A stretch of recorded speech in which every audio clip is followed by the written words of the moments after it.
Bismillahirrahmanirrahim. Tulisan yang paling kecil itu namanya huruf. Jadi huruf contohnya yaitu A, B, C, D dan seterusnya. Itu dalam bahasa Indonesia namanya huruf. Dalam bahasa Arab itu namanya huruf. Jadi contohnya huruf yaitu alif, ba, ta dan seterusnya. Itulah namanya huruf. Kemudian di atas huruf yang kedua itu ada yang namanya dalam bahasa Indonesia namanya kata. Jadi kata itu apa? Kata susunan dari beberapa huruf yang mempunyai arti. Contoh, ada huruf S, A, Y, A, saya jadikan satu, itulah namanya kata. Ada M, ada A, ada K, ada A, ada N, saya jadikan satu, namanya kata. Ada R, ada O, ada T, ada I, namanya roti, itu namanya kata. Dalam bahasa Arab itu namanya kalimah. Jadi kalimah yaitu contohnya ana, kumpulnya hamzah, nun, alif, itu namanya kalimah. Akulu, itu namanya kalimah.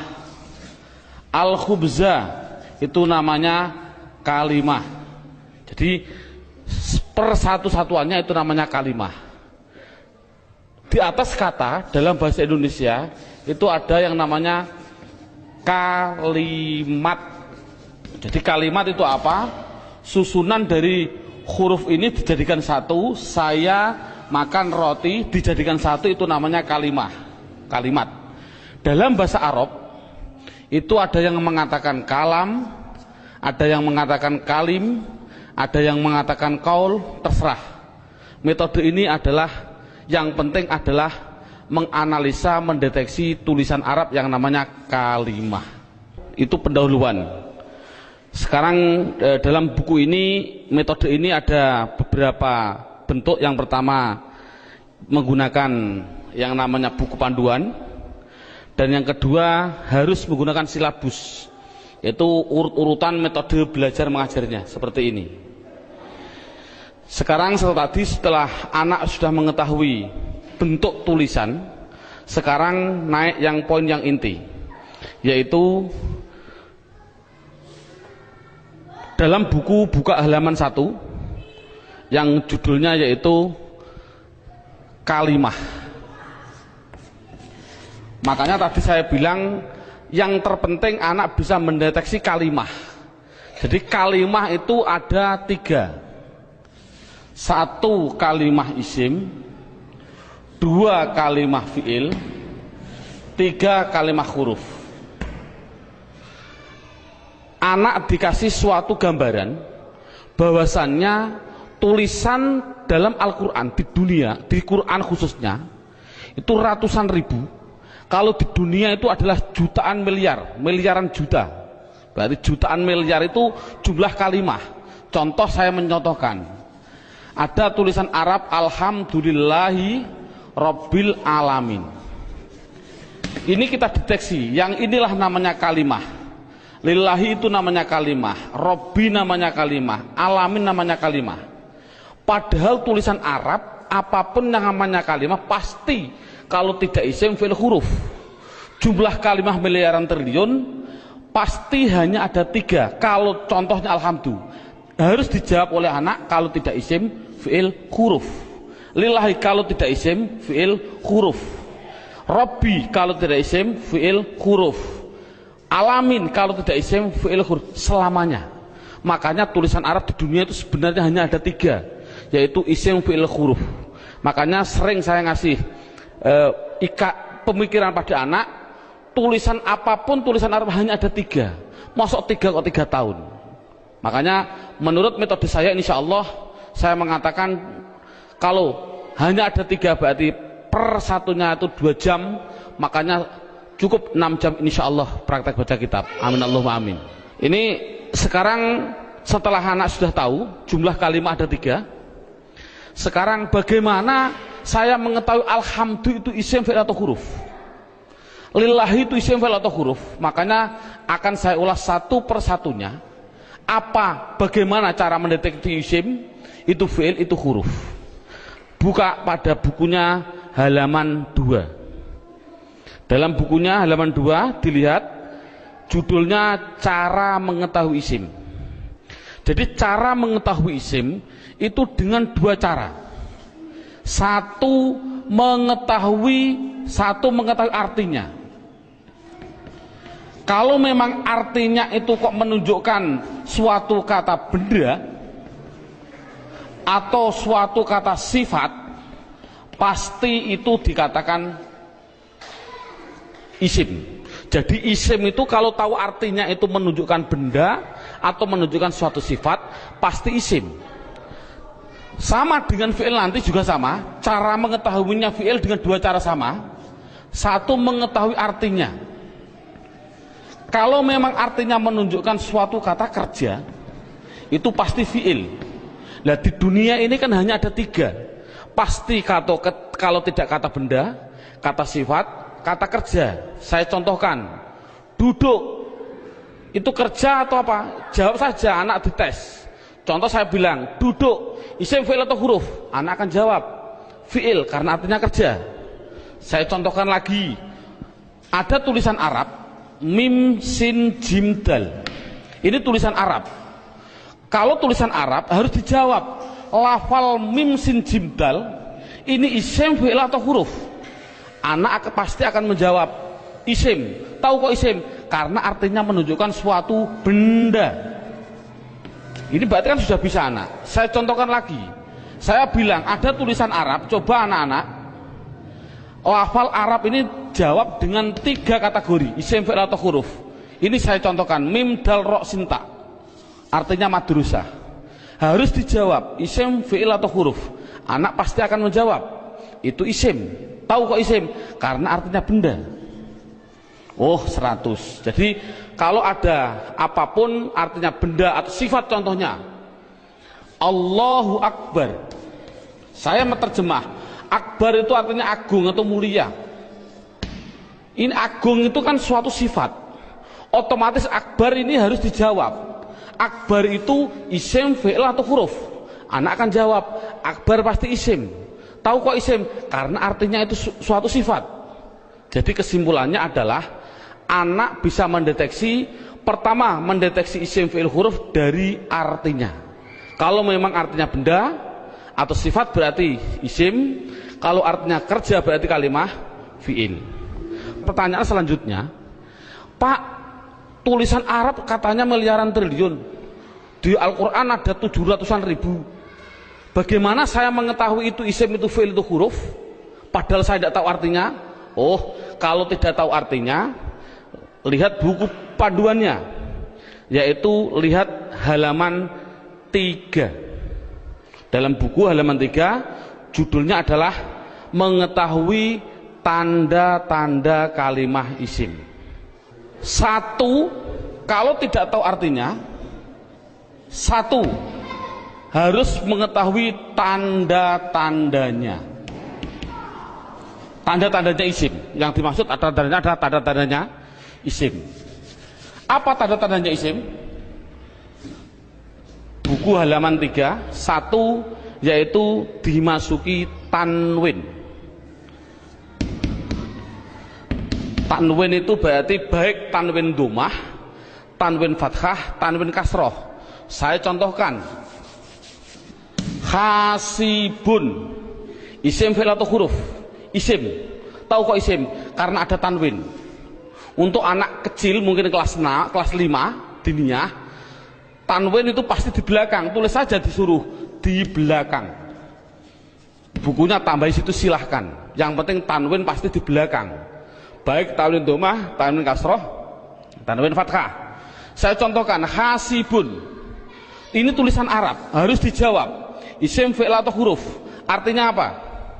Saya nggak tahu. Kalau tidak tahu, ini harus dijawab isim. Mengapa ke isim? Karena ada tanwinnya. Saya menulis lagi, sohi bin, isim, fi'il atau huruf? Isim. Tahu kok isim? Karena ada tanwinnya. Berarti anak sudah bisa mendeteksi, yaitu tanda-tanda yang pertama kalimah isim, yaitu dimasuki tanwin. Sekarang yang nomor 2, Tanda-tanda isim yang nomor 2 itu kalau ada tulisan Arab depannya dikasih al, makanya dalam bukunya hanya dimasuki al, garis miring di depan. Jadi kalau ada tulisan Arab depannya ada alif dan lam, pasti itu isim. Contoh, alhamdu, harus dijawab isim fi'il atau huruf, jawabnya adalah isim. Tahu kok isim? Karena dimasuki al. Ar-Rahim, isim fi'il atau huruf, isim. Tahu kok isim? Karena ada al. Dan seterusnya. Sekarang yang ketiga, tanda-tanda isim yang ketiga yaitu dimasuki yang namanya huruf jar. Huruf jar itu apa sih? Huruf jar itu adalah tertentu, lafalnya tertentu, yaitu ada tulisan itu berupa apa? Min, ila, an, ala, dan seterusnya. Di dalam buku sudah ada. Min artinya dari, ila artinya ke, an artinya dari, ala artinya di atas, dan seterusnya. Jadi kalau ada tulisan Arab dimasuki min, yang mana huruf jar itu pasti tempatnya di depan suatu kalimah, mesti itu adalah kalimah isim. Contoh, saya mencontohkan ada tulisan Arab, zahaba zaidun ila suq, zahaba zaidun ila suq. Anak saya tes satu persatu dulu. Zaidun, isim fi'il atau huruf? Isim. Tahu kok isim? Karena ada tanwinnya. Suq, isim fi'il atau huruf? Isim. Tahu kok isim? Karena dimasuki huruf jar yang namanya ila. Artinya apa saya suq? Tidak tahu, tidak penting. Ini kan tidak penting. Yang penting itu bisa mendeteksi itu pasti kalimah isim. Contohnya lagi, ada contoh yang namanya ada roja'a. Saya contohkan, roja'a kembali. Siapa yang kembali? Bakrun, siapa bakar? Kembali min dukan. Bakrun isim fi'il atau huruf? Jawabnya isim. Tahu kok isim? Karena ada tanwin. Min dukan itu isim fi'il atau huruf? Isim. Tahu kok isim? Karena dimasuki huruf jar min. Artinya apa? Tidak penting. Jadi makanya itu adalah tanda-tanda kalimah isim. Yang ketiga, yang keempat, tanda-tanda isim yang keempat di situ saya tulis. Saya hapus dulu. Tanda-tanda isim yang keempat yaitu dimasuki namanya huruf qasam. Qasam itu artinya sumpah. Qasam artinya sumpah. Di sini huruf qasam hanya ada 3, wawu, ba, ta. Untuk anak pemula jangan dicontohkan selain lafal Allah, jangan. Untuk pemula jangan. Contoh, wal asri. Asri ini adalah isim. Tahu kok isim? Karena ada wawu qasam. Tidak perlu sebenarnya. Yang penting itu adalah wawu qasam nanti. Contohkan saja wallahi. Berarti Allah itu isim karena apa? Dimasuki wawu ini. Itu aja masih bingung untuk anak didik. Jadi kesimpulannya qasam tidak begitu penting. Yang penting yang terakhir ini. Tanda-tanda isim yang terakhir, yang kelima, yaitu dimasuki yang namanya mamimu. Contohkan, ini contoh mamimu di sini dalam buku panduan. Di situ lihat halaman 65. Halaman 65 dalam bukunya dibuka. Contohnya halaman 65 yaitu fa'ala yaf'ulu fa'lan wa maf'alan fahuwa fa'ilun wa dzaka maf'ulun. Saya ambil yang penting-penting saja. Uf'ul la taf'ul,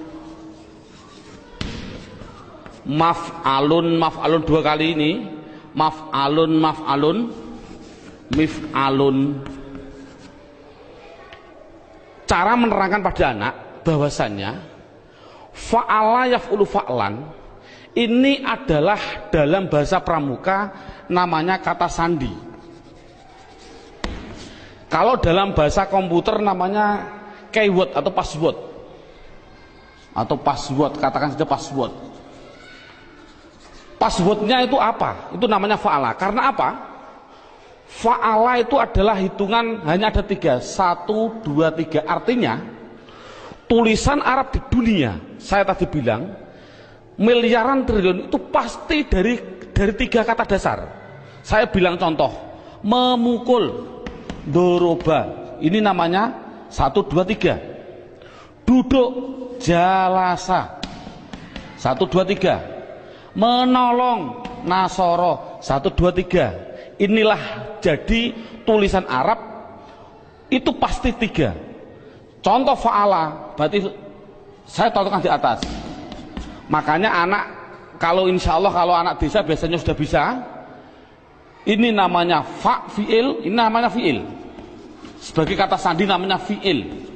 Namanya fa fi'il, ain fi'il, lam fi'il. Jadi dot itu bertepatan dengan fa namanya fa fi'il, ro bertepatan dengan ain namanya ain fi'il, ba bertepatan dengan lam namanya lam fi'il. Jadi pasti tulisan Arab miliaran triliun itu pasti dari 3 kata dasar. Itu pasti. Jadi kalau dilihat nanti dalam tulisan Arab, yang dimaksud mamimu adalah ada tulisan Arab, depannya ada mim, baik dibaca mi kasroh mi, atau dibaca mim dibaca fathah ma, atau ada tulisan Arab dibaca mu muslim. Kalau ada tulisan Arab depannya kok dikasih mim dan jumlahnya pasti 4, berarti karena 3 yang asli, mim lam sin asli, mim tambahan, lam fa lam ain fa asli, mim tambahan. Jadi kalau ada tulisan Arab depannya ada mim, baik dibaca ma atau mi atau mu, pasti itu kalimat isim. Contoh, muslim, isim fi'il atau huruf? Jawabnya adalah isim. Tahu kok isim? Karena dimasuki mu. Saya menulis masjid, isim fi'il atau huruf? Isim. Tahu kok isim? Karena dimasuki ma. Dan seterusnya. Saya bilang madrasah, isim fi'il atau huruf? Isim. Tahu kok isim? Karena dimasuki ma. Jadi tulisan Arab kalau ada mim dibaca baik fathah, kasroh, dumah, itu pasti kalimah isim. Sekarang saya tambah sedikit suatu pengenalan. Kalau ada tulisan Arab,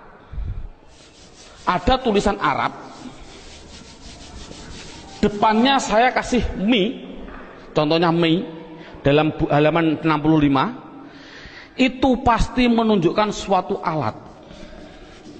Pasti. Contoh saya contohkan rowaha sama dengan fa'ala. Rowaha artinya angin.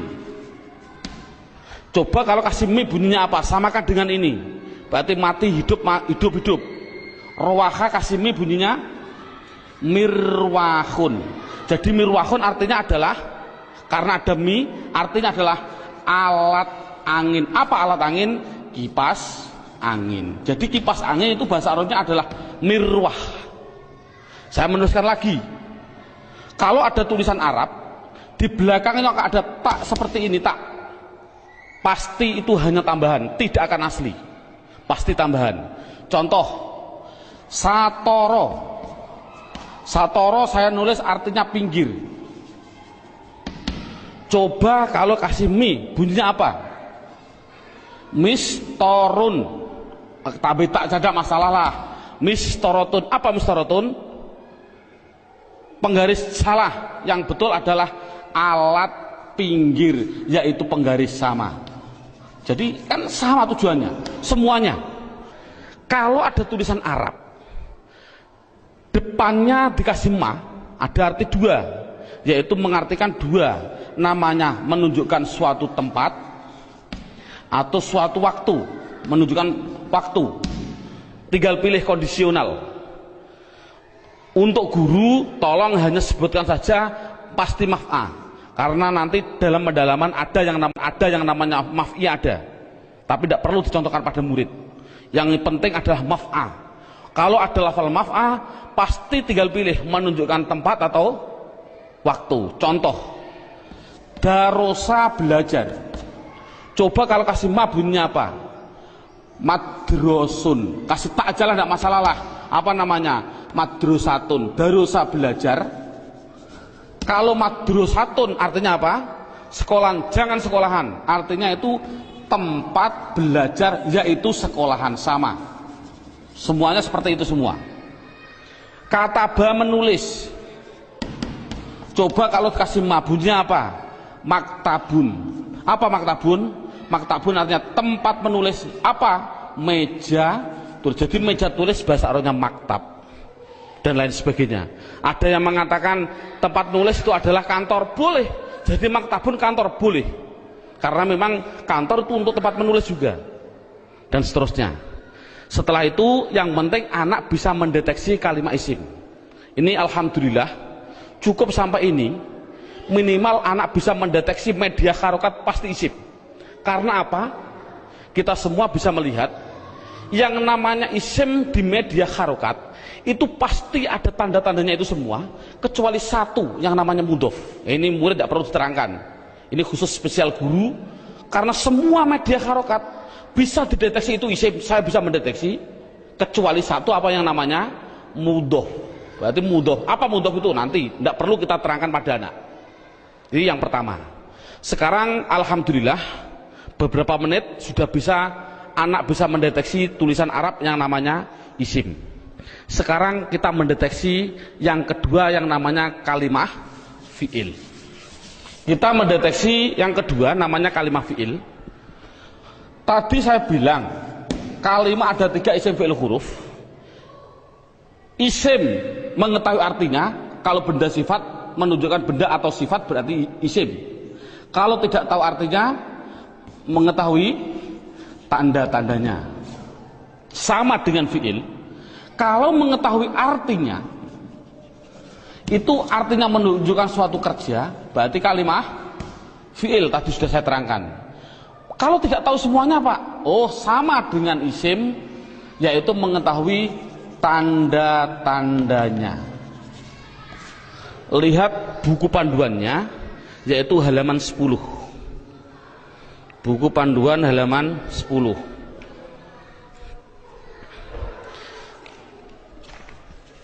Tanda-tanda kalimat isim. 1 dimasuki kot. Di situ saya 1 dimasuki kot. Dimasuki kot. Saya menulis, biar anak, karena anak kecil, mungkin biar jelas, saya suruh di depan, tempatnya itu di depan. Jadi kalau ada tulisan Arab, kok ada depannya ada lafal qad, pasti setelahnya itu fi'il. Contoh, saya mencontohkan. Allahu Akbar, Allahu Akbar. Qad qomatis shalah, qad qomatis shalah. Ini adalah lafal qad. Koma itu mau tidak mau harus saya jawab itu kalimat fi'il. Tahu kok fi'il? Karena dia dimasuki kot. Ini kan paling mudah. Jadi kalau ada dimasuki kot itu namanya kalimah fi'il. Apa artinya koma? Tidak penting. Yang penting tahu itu adalah fi'il. Tanda-tanda yang kedua yaitu dimasuki yang namanya sin. Tolong lafal sin tidak usah diterangkan. Karena apa kok menerangkan? Wong saya menerangkan fi'il saja belum tahu, saya contohkan lafal sayaqulus sufaha. Yaqulu itu adalah fi'il karena apa? Dimasuki sin, tidak akan mungkin paham anak. Makanya sin adalah ditinggal dulu karena dia belum bisa mendeteksi semuanya. Jadi sin saya tinggal. Tanda-tanda fi'il yang ketiga yaitu dimasuki yang namanya saufa. Dimasuki yang namanya saufa. Tulis saja sama, sin ya di depan, saufa ya di depan sama. Contoh yang biasa yang sering didengarkan oleh anak, contoh saya bilang kala saufata lamun, tak lamun itu pasti saya mengatakan fi'il. Karena apa? Karena dimasuki saufa. Artinya apa? Tidak penting. Karena sudah tahu itu artinya saufa. Saufa itu masuk pada kalimat tadi mesti kalimat fi'il. Ini paling mudah. Yang terakhir tanda-tanda fiil yaitu dimasuki yang namanya taknis. Saya suruh menambahi pada anak. Taknis itu saya bilang, saya tulis di belakang, tempatnya itu di belakang, dan berupa tak seperti ini yang mati. Orang Jawa bilang tak perahu lah. Jadi tak perahu. Nek ono tak perahu seperti itu pasti itu namanya kalimah fiil. Contohnya ini. Qad qomat as-shalah, aslinya itu adalah koma, itu fiil dengan dua tanda-tanda. Satu dimasuki qad, dua dimasuki ini tak, ini di belakang masuk pada kalimat ini. Jadi ada dua tanda-tanda. Coba salat, isim fi'il atau huruf? Isim. Tahu kok isim? Karena ada al. Oh, mudah. Namun sekali lagi ini mulai metode saya adalah nanti menggunakan yang namanya metode hantu. Ini contohnya. Al ini adalah alif dan lam. Yang namanya alif itu pasti mati. Yang namanya alif pasti mati. Ada mati ketemu mati, itu namanya hantu. Saya tulis mati ketemu mati namanya apa? Hantu. Orang Arab tidak senang hantu. Akhirnya biar ini hidup, akhirnya dikasih biar berdoa. Bunyi apa? Qad qomatis shalah. Bukan qad qomat shalah lagi, tapi qad qomatis shalah. Saya contohkan lagi. Lafal min ketemu masjid. Bunyinya apa? Min al masjid, tidak boleh karena ini ada alif mati ketemu mati namanya hantu, tidak boleh, harus dihidupkan biar berdoa, bunyinya minal masjidi. Contoh lagi, an ketemu madrasah, bunyinya apa? Anil. Kok bisa anil? Oh, karena ada mati ketemu mati namanya hantu. Ini sekali lagi orang Arab itu tidak senang atas hantu. Kesimpulannya adalah berapa menit mulai pertama dan sekarang ini anak sudah bisa mendeteksi media harokat yang namanya isim dan fiil. Alhamdulillah dengan beberapa menit anak sudah bisa mendeteksi namanya media harokat isim atau fiil. Karena apa? Huruf itu hanya huruf jar. Katakan saja huruf jar. Ada huruf li taukid dan sebagainya, itu tidak penting. Jadi kalau huruf jar itu tertentu tadi hanya min ila ada berapa 9. Selain itu tulisan Arab pasti hanya isim dan fiil. Anak sudah bisa mendeteksi kecuali tadi mudhof. Alhamdulillah. Sekarang kita naik poin yang keempat. Poin yang keempat yaitu lihat buku halaman pertama. Dalam halaman pertama terlihat kalimah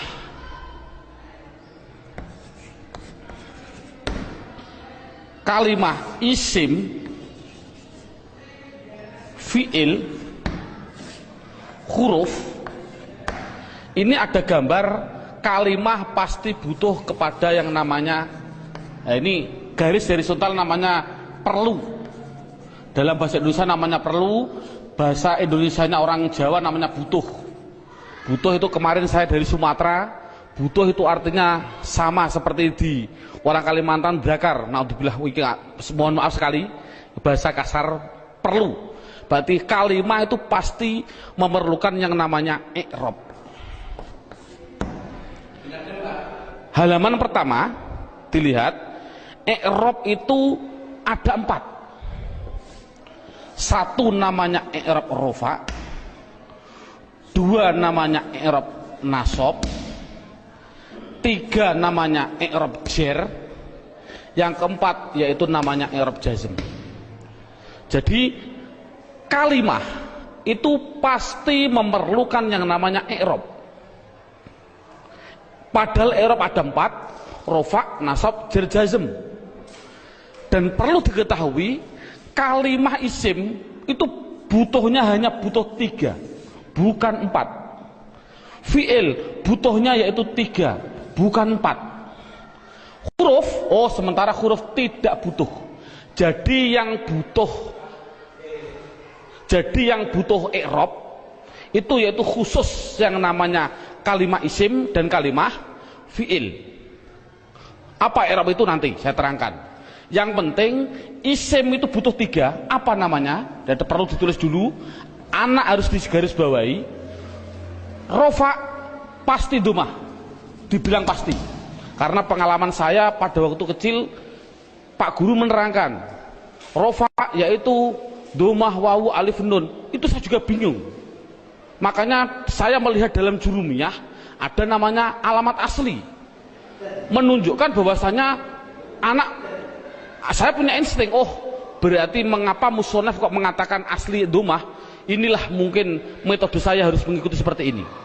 Jadi setiap anak pastikan yang namanya rofa pasti domah, yang namanya nasab pasti fathah, yang namanya jer pasti kasroh, yang namanya jazm pasti sukun. Dipastikan dulu. Jadi kalau sekarang kita lanjutkan, yang butuh i'rab itu adalah isim butuh 3. Apa-apa? Isim butuhnya yaitu rofa, nasab, jer. Ini kebutuhan isim. Jadi isim butuhnya hanya 3, rofa, domah, nasab, fathah, jer, kasroh. Tidak butuh kepada jazm, tidak butuh. Ini penting. Adapun yang fi'il butuh 3. Fi'il butuh 3. Apa-apa? Rofa, nasab, dan jazm. Tidak butuh kepada yang namanya jer. Ini anak harus tidak perlulah kita terlalu ngasih pertanyaan terbulak-balik. Contoh, isim i'rab apa yang khusus masuk pada fi'il, i'rab apa yang tidak boleh masuk pada fi'il. Tidak perlulah. Yang penting minimal pertama kali tolong ditekankan isim. Fi'il aja tidak penting, nanti dulu. Yang penting kalau bilang isim pasti punya namanya rofa domah, nasab fathah, jer kasroh. Itu isim dulu, matangkan isim. Fi'il tidak perlu ditanya dulu. Jadi, sekarang pertanyaannya, apa sih yang dinamakan rofa domah? Rofa itu adalah i'rab. I'rab itu apa?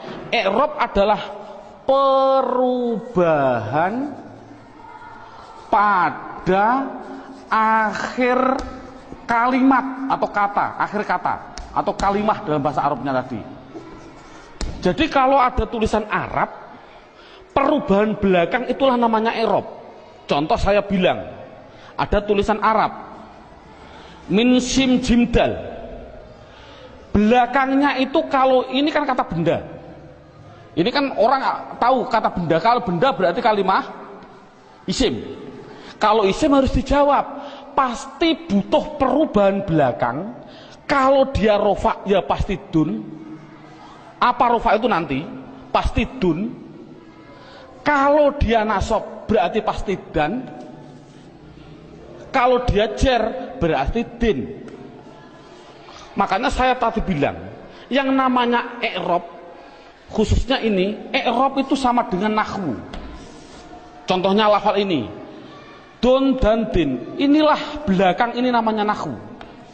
Adapun depan ada tulisan mim sim jim dal, bacanya apa? Masjid. Mengapa kok dibaca masjid? Mbok dibaca misjid saja. Inilah perubahan depan, itu namanya sorof. Jadi nahwu sama sorof itu harus gandeng. Mengapa terjadi sekarang ini guru nahwu, guru sorof sudah berlainan, itu sudah jauh. Akan bertemu juga sulit. Karena satu kalimat membutuhkan 2 hal. Yang namanya nahwu dan sorof. Jadi perubahan depan itu namanya sorof, perubahan belakang adalah nahwu. Jadi kesimpulannya lagi, ada kesimpulan ini, tolong nanti anak-anak harus dipahami. Yang namanya isim, yang namanya, saya ini kesimpulan, isim pasti butuh 2 hal belakangnya. Kalau ada al, kalau tidak ada al ya ditanwin. Itu prinsip. Jadi kalau ada tulisan Arab kok dia menunjukkan suatu isim, itu harus kasih tanwin kalau tidak ada alnya. Kalau ada alnya jangan ditanwin. Contoh, masjid ini kan tidak ada alnya, makanya saya balang dun dan din. Coba kalau saya kasih al, al masjid, coba rofanya bunyinya bagaimana? Al masjid, masjidu, jangan ditanwin karena ada al. Nasabnya bunyinya bagaimana? Al masjidah. Jernya bunyinya bagaimana? Al masjidi. Ini contoh. Dalam buku panduan saya, anak harus dites dengan contoh dua, yaitu dengan lafal basmalah dan takbir. Saya contohkan. Kita kasih contoh yang biasa dibaca oleh anak.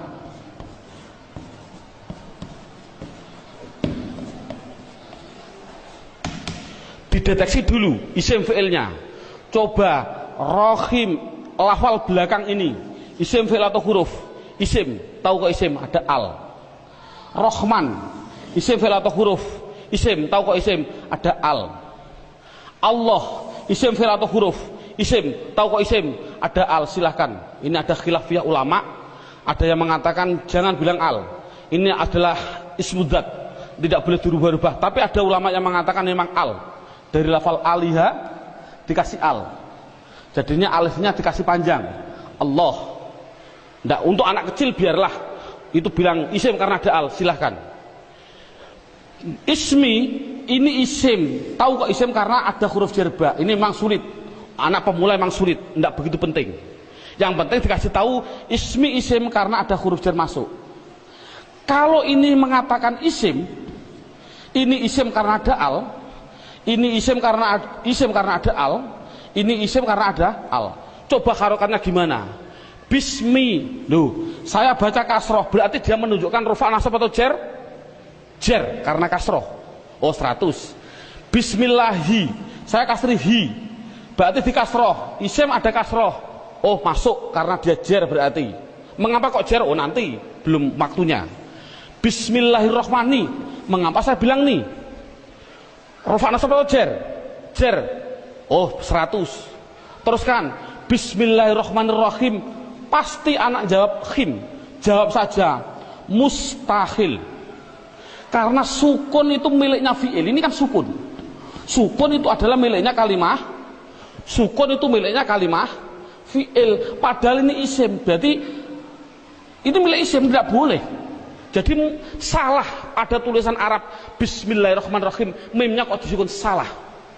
Mestinya itu kalau dia isim, kalau tidak rohimu ya rohimah ya rohimi, pasti itu. Oh kebetulan di dalam Al-Quran tulisannya adalah mi, ya berarti jer. Dari mana kok jer? Yang penting dia kasroh, itu jer. Mengapa kok dibaca jer? Oh nanti belum masalahnya. Yang penting dia bisa mendeteksi itu isim, rofa nasab atau jer. Ini kan anak sudah lumayan. Dengan berarti gambaran rohim ini adalah menggambarkan anak biar tahu, oh isim tidak boleh ditanwin. Loh kok disukun pak? Oh tidak boleh tanwin, maaf, disukun. Mengapa sukun pak? Karena wakof. Saya contohkan lagi. 2 contoh. Lafal Allahu Akbar. Allahu Akbar. Orang bilang akbar disukun. Saya jawab salah. Mengapa salah? Tadi saya bilang akbar itu adalah sifat. Yang namanya sifat itu pasti isim. Yang namanya isim tidak mungkin dia disukun. Di dalam tulisannya kalau begini. Karena apa? Sifat isim tidak boleh sukun. Karena sukun itu miliknya fi'il. Kalau isim itu pasti kalau tidak ru, ya roh, ya ri. Mengapa tidak ditanwin? Nanti. Yang jelas ini contoh Allahu Akbar. Allah isim, tahu kok isim ada al.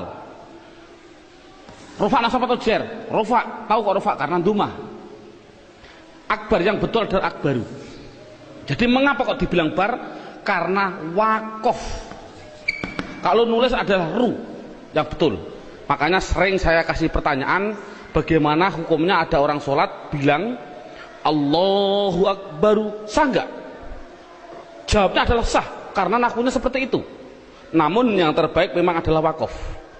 Seperti ini Bismillahirrahmanirrahim karena wakof. Jadi intinya adalah yang namanya i'rab ada 4 rofa nasab jar jazm. Khusus kita tekankan pada isim. Yang namanya isim belakangnya pasti rofa dumah, nasab fathah, jar kasroh. Itu kesimpulannya. Sekarang silabusnya poin yang kelima, judulnya yaitu pendalaman isim. Buka halaman 1. sama halaman 1, yaitu lihat halaman 1, isim dibagi 2. Ada yang namanya isim mabni, ada yang namanya isim mu'rab. Sekali lagi, isim mabni dan isim mu'rab dibagi dulu. Apa yang namanya isim mabni? Dalam buku halaman 2 ada. Mabni itu adalah, mabni itu apa? Mabni adalah harokat belakang, harokat belakang itu tetap. Saya tulis tetap. Itulah namanya mabni. Jadi mabni itu apa? Mabni harokat belakang tetap. Mu'rab itu apa? Mu'rab yaitu harokat belakang berubah-ubah. Harokat belakang berubah-ubah. Jadi itu kesimpulannya. Jadi isim harus dibagi 2, isim mabni dan isim mu'rab. Isim mabni belakangnya tetap, isim mu'rab belakangnya berubah-ubah. Isim mabni sekarang diperinci satu persatu. Dalam silabus ada isim mabni, yaitu satu namanya isim domir. Saya tulis satu namanya isim domir. Tolong dalam hal ini anak tidak usah diperdalami. Yang namanya pada waktu pengalaman saya dulu kecil, Pak Guru bilang domir itu ada 2, seperti contoh seperti ini. Domir ada 2, domir baris dan domir mustatir. Baris muttasil ada 2, baris munfasil ada 2, muttasil ada 4, dan domir mustatir ada yang jawas dan ada yang wujub. Ini enggak, dulu saya suruh menghafalkan ini domir saja, itu mungkin 1 bulan. Nah, menurut saya kita ambil yang pokok dulu. Dengan metode ini adalah metode saya bilang domir yang berupa domir baris munfasil rufa, yaitu pendalamannya dalam buku. Lihat halaman buku yaitu dilihat halaman 4. Halaman 4 dilihat judulnya isim domir. Di situ saya tulis yaitu lafal huwa, huma, hum, iya, huma, hunna, anta, antuma, antum, anti, antuma, antunna. Yang terakhir ana, nahnu. Jadi jumlahnya 14. 1, 2, 3, 6, 9, 12, 14, 13, 14. Jadi jumlahnya saya bilang isim domir adalah jumlahnya 14. Contohnya huwa, hum. Yang namanya domir itu adalah kata ganti. Dalam buku huwa itu kata ganti dari siapa? Kata ganti dari dia. Dia siapa? Dia laki-laki 1. Ini yang namanya goib. Jadi kesimpulannya huma kata ganti dari siapa? Dia laki-laki 2 yang goib. Hum kata ganti dari apa? Mereka atau mereka. Siapa mereka? Laki-laki 3 ke atas yang goib. Jadi kesimpulannya ini adalah namanya laki-laki. Ini berarti 1, 2, 3 ke atas ini perempuan. Tapi ini adalah semuanya adalah goib. Sekali lagi ini adalah goib. Berarti dia perempuan 1 goibah atau goib. Goibah. Huma 2 perempuan goibah. Huna 3 ke atas perempuan goibah. Jadi inti kesimpulannya adalah 3 ini laki-laki, 3 ini perempuan yang semuanya adalah katakan goib. Anta Kata ganti siapa? Dari kamu. Kamu siapa? Kamu laki-laki satu yang hadir. Saya simpulkan, intinya ini adalah laki-laki yang anti antuma antuna, saya simpulkan perempuan, namun dua-duanya ini namanya hadir. Namanya hadir. Ana artinya saya, nahnu artinya kita. Penjelasannya, mengapa dhamir dikatakan mabni? Ini anak dijelaskan dengan dua pendekatan. Contoh lafal huwa. Huwa itu kata ganti siapa? Dari dia. Dia satu, orang laki-laki satu, orang Inggris. Kata gantinya juga dia, tetap inilah akhirnya wa, selamanya akhirnya dibaca wa. Makanya dikatakan mabni adalah belakangnya tetap, yaitu tetap dibaca fathah. Dia orang Amerika, ya sama tetap wa. Orang Indonesia, ya tetap wa. Jangan mentang-mentang orang Indonesianya orang pendek-pendek terus dibilang wi. Kalau orang Arab orangnya tinggi-tinggi wu, tidak boleh. Kesimpulannya adalah selamanya pasti akhirnya tetap berupa yang namanya wa. Itu pendekatan secara logika. Pendekatan secara nahwiyah walaupun salah, karena walaupun salah, contoh wa dia dibaca rofa ya tetap wa. Dia karena isim kan dibaca nasab ya tetap wa. Dibaca jar dia tetap dua. Sekali lagi untuk seorang guru, cara menerangkan seperti ini walaupun salah, kan tidak mungkin huwa itu adalah dhamir rofa, kok bisa nasab. Itu contoh seorang guru, ini penting untuk seorang guru. Ini permasalahannya, pengalaman saya keliling, pertanyaan saya itu rata-rata di dalam hal ghaib dan hadir. Saya bilang, apa sih artinya ghaib dan apa sih artinya hadir? Rata-rata orang mikir ghaib adalah tidak ada orangnya, hadir adalah ada orangnya, padahal salah. Pengertian ghaib adalah tidak diajak bicara walaupun ada di sampingnya. Samping saya ada namanya Zaid. Ada orang tanya, Pak Zaid mau ke Semarang kok, bilang pada saya, padahal di samping saya ada Zaid. Ini namanya hadir atau ghaib? Ghaib, karena orangnya bicara sama saya, bukan pada Zaid. Jadi kata gantinya pada Zaid adalah wa. Ini menunjukkan artinya ghaib, yaitu jangan diartikan tidak ada orangnya, diartikan apa? Tidak diajak bicara. Kalau hadir, ya berarti diajak bicara. Itu kesimpulannya adalah mabni harokat belakangnya tetap. Selamanya, contoh mereka selamanya mesti hum, disukun selamanya. Jadi saya tulis di situ pertama isim domir mabni jumlahnya adalah 14. Buka seterusnya bukunya halaman 5. Yang kedua mabni yang kedua yaitu yang namanya di situ saya tulis isim isyarah. Isim isyarah tidak perlu kita terlalu banyak mencontohkan. Isim isyarah itu kita contohkan hanya yang mudah-mudah saja. Contoh isim isyarah ada 3.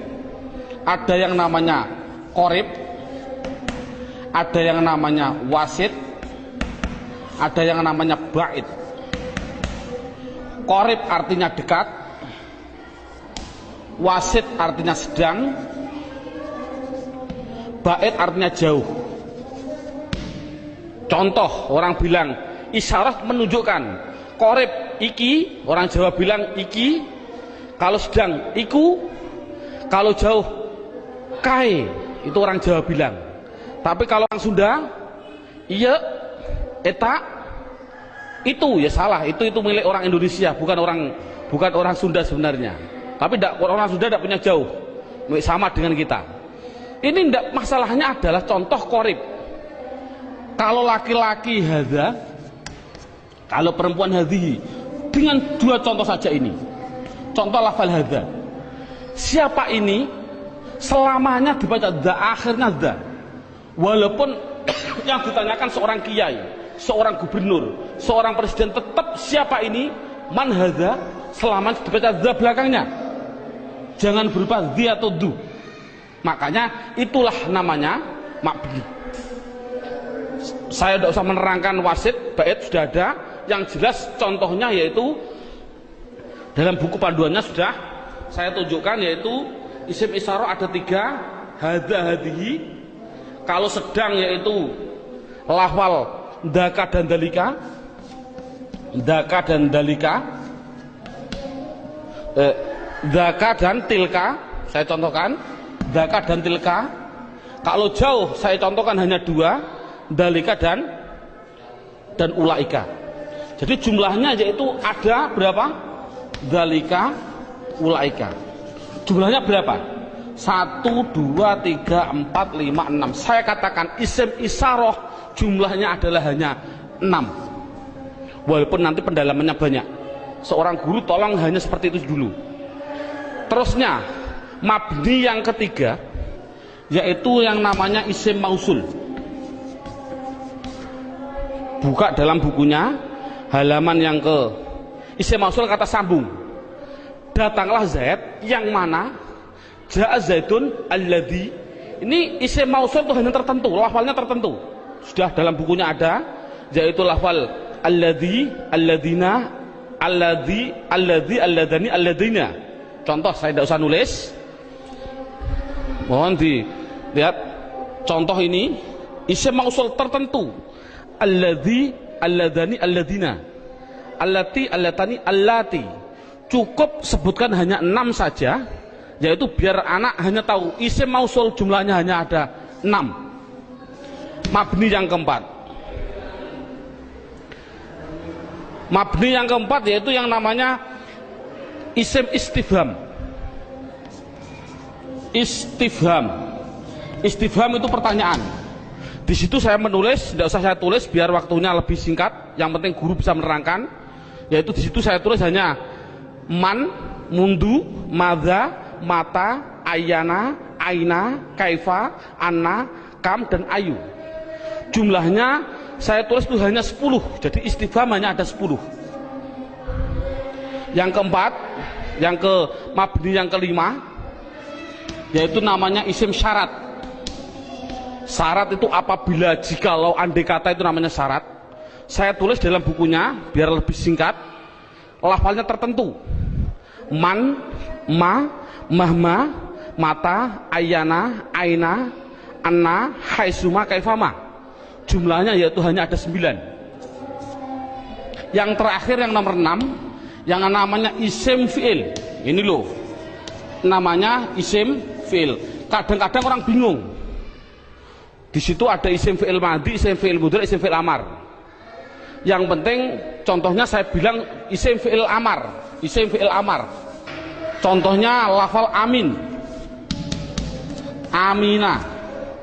Ini dikatakan dia bukan isim, bukan fi'il. Dikatakan isim fi'il. Mengapa kok isim fi'il? Tidak usah kita, anak tidak usah dikasih jawaban, kasih alasan, tidak usah. Yang penting isim fi'il itu lafalnya tertentu. Lafalnya itu hanya ada 9. Begitu. Berarti anak yang penting tahu. Contohnya seperti ini. Isim fi'il amar yang pertama. Ada yang namanya soh dan seterusnya. Isim fi'il madhi ada 2. Isim fi'il mudhari' ada 2. Cukup 9 saja. Inti kesimpulannya, isim mabni itu jumlahnya adalah 14, 6, 6, 10, 9, 9, jumlahnya adalah 54. Padahal tadi saya bilang tulisan Arab yang namanya isim di dunia jumlahnya kalimat isim adalah 1 miliar triliun. Itu jumlahnya tulisan Arab di dunia itu 1 miliar triliun. Kalau isim jumlahnya miliaran triliun dibagi dua, mabni dan mu'rob. Yang namanya mabni yaitu 54, selainnya pasti mu'rob. Kesimpulannya, isim mu'rob adalah yang tidak berupa mabni. Saya mohon maaf untuk seorang ustadz, seorang guru. Dulu pada waktu saya masih kelas 1 sanawiyah, sudah diajarkan oleh alfiyah, padahal saya belum memahami betul. Saya ditunjukkan contohnya huwa, isim domir. Isim domir huwa itu dikatakan mabni karena apa?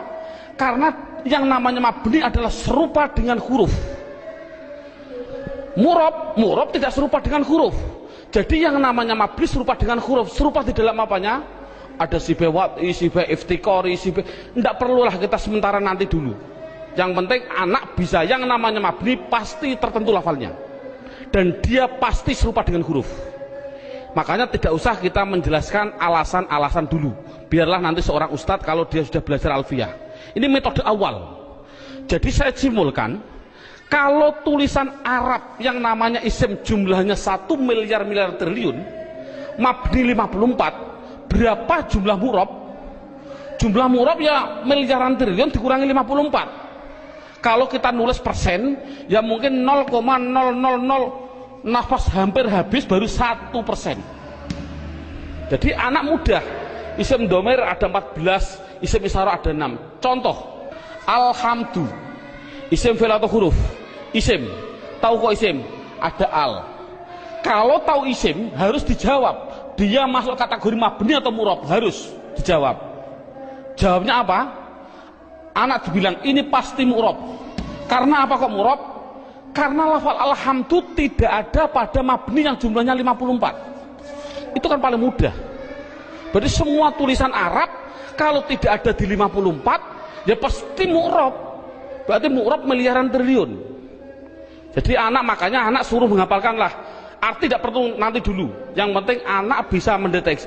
Itu adalah mabni, jumlahnya 54, apa-apa, wa mahum dan seterusnya. Isim isyarah tak dihafal, isim mausul hafal. Selain itu pasti mu'rob.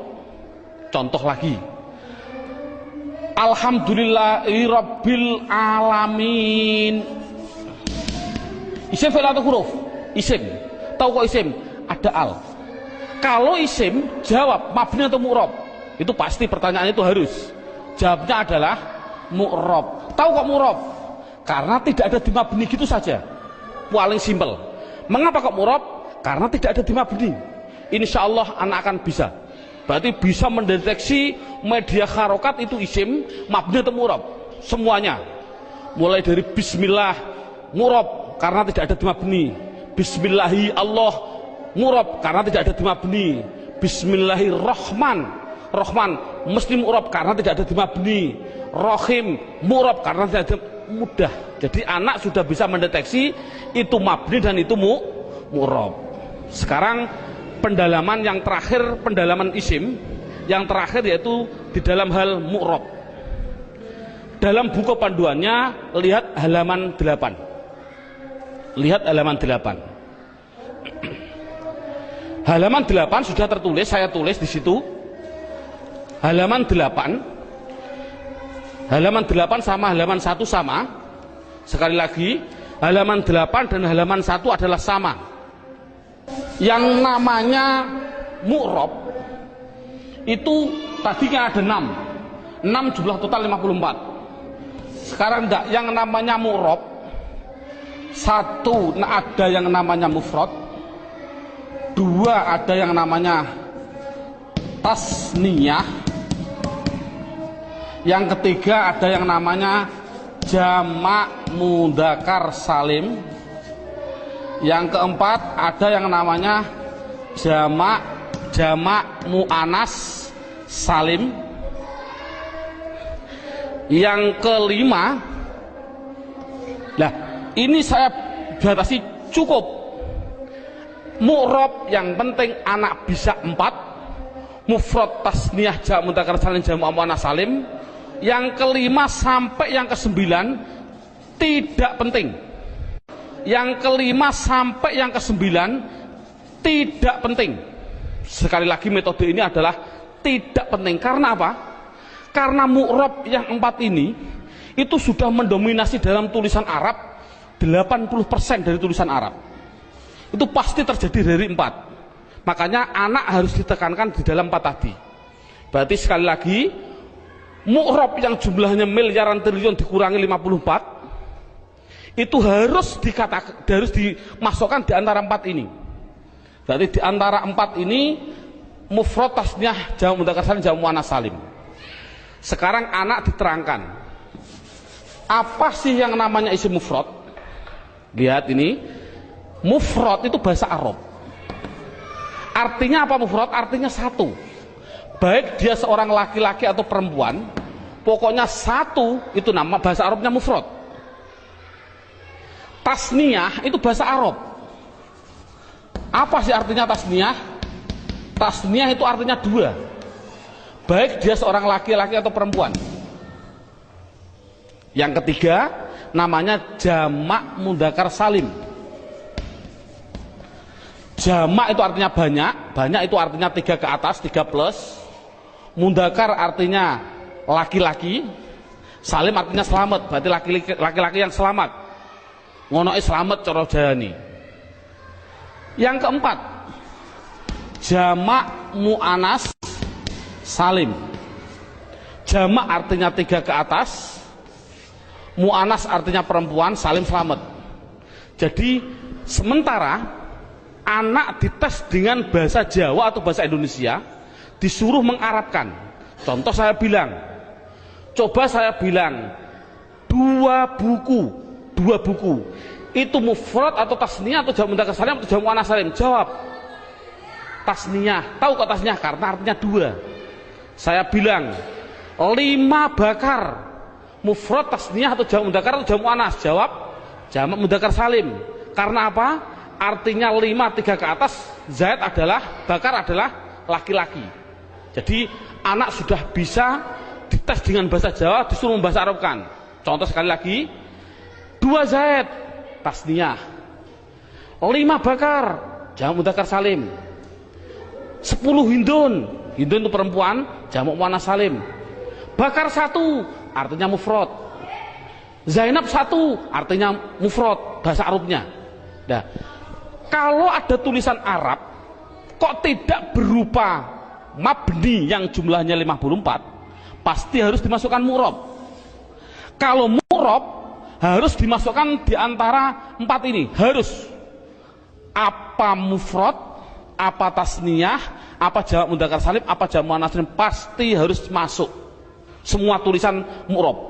Contoh, nah ini bagaimana saya mengetahui Pak tulisan Arab itu mufrad, tasniyah, jamak mudzakkar salim, jamak muannats salim?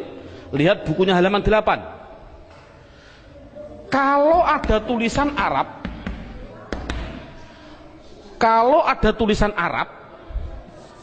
belakangnya kok ada alif nun atau ya nun, nunnya dibaca kasroh ni, sebelum ya dibaca fathah, sebelum alif dibaca fathah, bunyinya ani atau aini, mesti artinya 2. Kalau ada tulisan Arab belakangnya kok berupa wawun nun atau ya nun, nunnya tapi dibaca na, baca fathah na, sebelum ya dibaca kasroh, sebelum wawu dibaca dhammah. Kalau orang Jawa bilang una, ini berarti mati ini, atau ina tadi aini, mesti artinya 3 ke atas laki-laki. Kalau ada tulisan Arab belakangnya berupa alif dan tak, taknya tak perahu, sebelum alif dibaca fathah, taknya hanya 2, kalau tidak ton ya tin, itu pasti dikatakan jamak muannats salim. Kalau ada tulisan Arab belakangnya tidak ada tambahan ani, aini, una, ina, atun, atin, mesti itu isim mufrad. Jadi isim mufrad itu apa? Yaitu kalau tulisan Arab tidak ada belakangnya tidak ada tambahan. Saya contohkan, alhamdu, isim fi'il atau huruf? Isim. Tahu kok isim? Karena ada al. Pertanyaan selanjutnya, mabni atau mu'rab? Mu'rob. Tahu kok mu'rob? Karena tidak ada di mabni. Kalau mu'rob harus dimasukkan di antara 4 ini, wajib. 4 ini harus dimasukkan. Berupa apa? Mufrad. Tahu kok mufrad? Karena belakangnya tidak ada tanda-tandanya. Ani, aini. Ini kan dal. Dal ini kan tidak ada tambahannya. Oh, jadi alhamdu adalah isim mufrad. Contoh lagi. Bismillah, alhamdulillahi rabbil alamin. Alamin. Pertanyaan, isim fi'il atau huruf? Isim. Tahu kok isim? Ada al. Mabni atau mu'rob? Mu'rob. Tahu kok mu'rob? Karena tidak ada di mabni. Kalau masuk mu'rob, masukkan di antara 4 ini. Bunyinya apa? Jamak mudzakkar salim. Tahu kok jamak mudzakkar salim? Karena belakangnya ada inang, ya nun, sebelumnya dibaca kasroh. Cocok gak dengan ini? Ina. Jadi tulisan Arab mesti gitu semua.